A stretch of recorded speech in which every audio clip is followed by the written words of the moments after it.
In this video, I will tell you about the unexpected twists of Squid Game Season 3. But first, I have a challenge for you.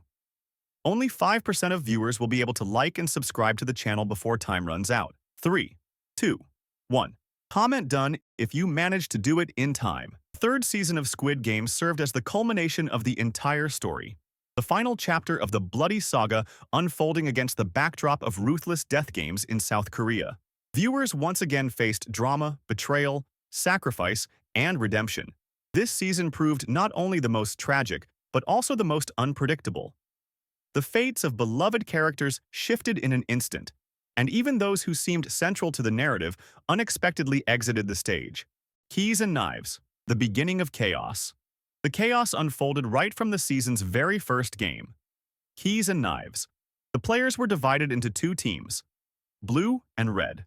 The blue team had one goal: to find an escape route by unlocking doors using special keys. The red team, on the other hand, was given only one tool: a knife. Their objective was to kill at least one member of the opposing team.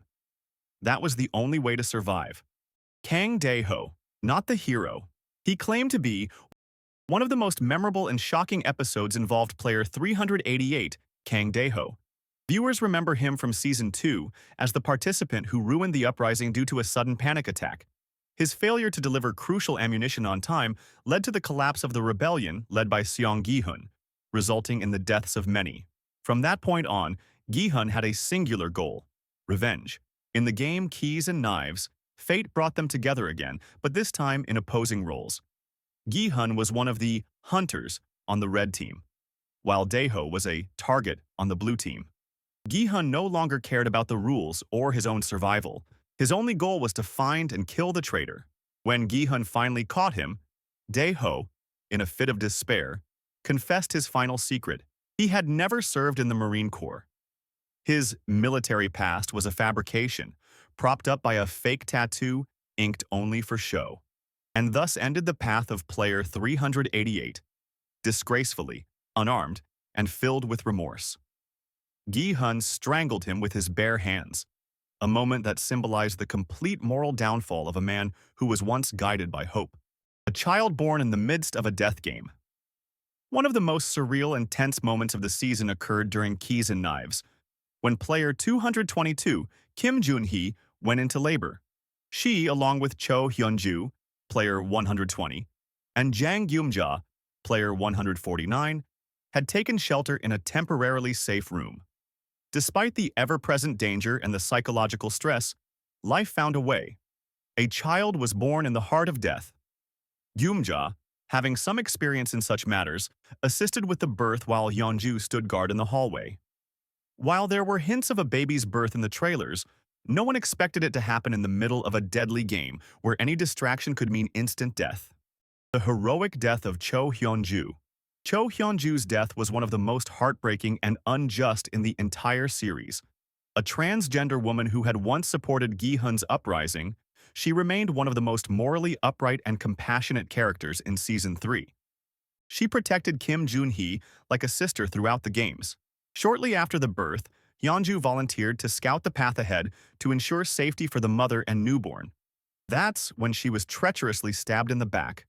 The twist? Her killer was none other than the newborn's father. His betrayal was total, not only of the woman he once loved, but also of the one who had risked everything to protect her. A mother kills her own son. One of the most painful scenes involved player 149, Jang Gyum-ja, and her son, player 007, Park Young-sik. Though initially on opposing teams, the son convinced his mother to switch, hoping to avoid direct confrontation. Park Young-sik failed to kill anyone, making his elimination inevitable. Desperate, he stormed into a room where Gyum-ja, Kim Joon-hee, and the newborn were hiding, intending to kill the baby and save himself. Despite his mother's pleas, Young-sik would not back down. Forced to choose between her son and the innocent life before her, Gyum-ja killed her own child to protect the baby and its mother. Death of the Witch. Player 044, Sun Nyu, nicknamed The Witch, also met an unexpected end in the first game. Promotional material had suggested she would play a central or manipulative role in the season. However, her death came swiftly and almost uneventfully. Ironically, A character who radiated mystery and potential power turned out to be just another casualty. Unremarkable and without lasting impact. Jang Geum-ja's suicide. That night, shattered by the emotional weight of killing her son, Jang Geum-ja hanged herself. Before her death, she approached Seong Gi-hoon to offer him support, and, at the same time, to seek reassurance. Did I do the right thing? Her act was not one of regret. She did not doubt the necessity of her decision. But she could no longer bear the loss. Her life lost all meaning. VIP guests removed their masks. When the first game ended, the expected post-game cleanup began. Guards in pink suits entered to clear the field. However, something changed. A player resisted and fought a guard. Another guard arrived and shot the player without hesitation. Then, the two removed their masks, revealing themselves as VIP guests. Tired of simply watching, they had decided to take part in the bloodshed themselves. Their laughter was chilling, their presence a symbol that the elite no longer wanted mere spectacle. They wanted to kill with their own hands. The boat captain, a double agent. Outside the island, a separate storyline unfolded. Detective Hwang Jun-ho remained steadfast in his mission to expose the organization behind the games.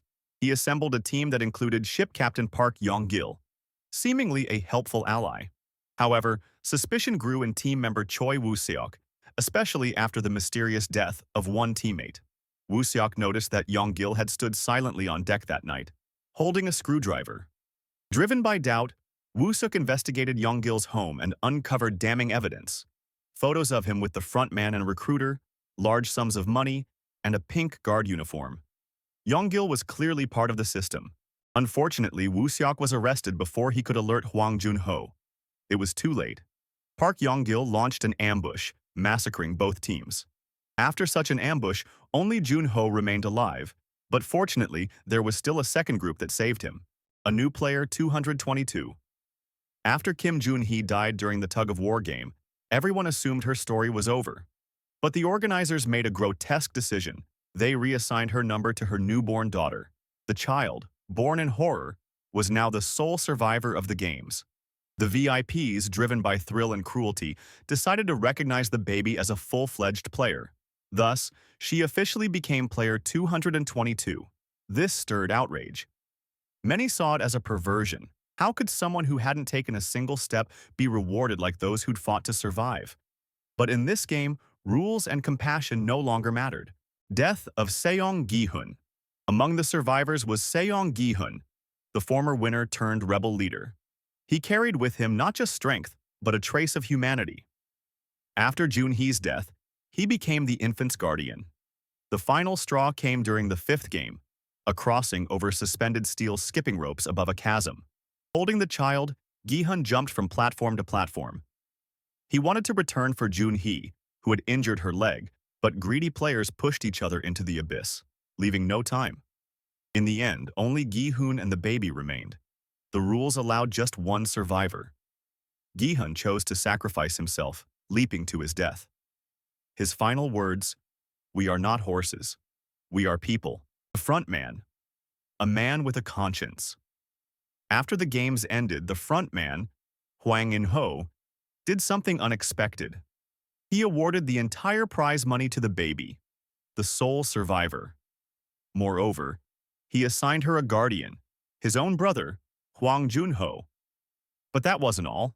The frontman located Gi-hoon's daughter in the United States and delivered to her all of her father's money, along with his green tracksuit bearing the number 456. Only at the end do we learn the truth. Hwang In-ho was once a player himself. He endured the same trials, bore the same weight. He is not a monster, but a man broken by the system. And though he could not stop the games, he tried to make sure some of the pain had meaning. The games expand beyond Korea. In the final scenes, the frontman, leaving Gi-hoon's daughter's home, witnesses a familiar sight in a U.S. alleyway, a recruiter playing the Dokji game. The implication is chilling. The games are no longer confined to South Korea. They have gone global. What seemed like an experiment or an isolated tragedy turns out to be only part of a vast and carefully organized international mechanism. Thanks for watching. Click like, subscribe to the channel, and check out my other videos. There's still a lot of interesting stuff. See you later.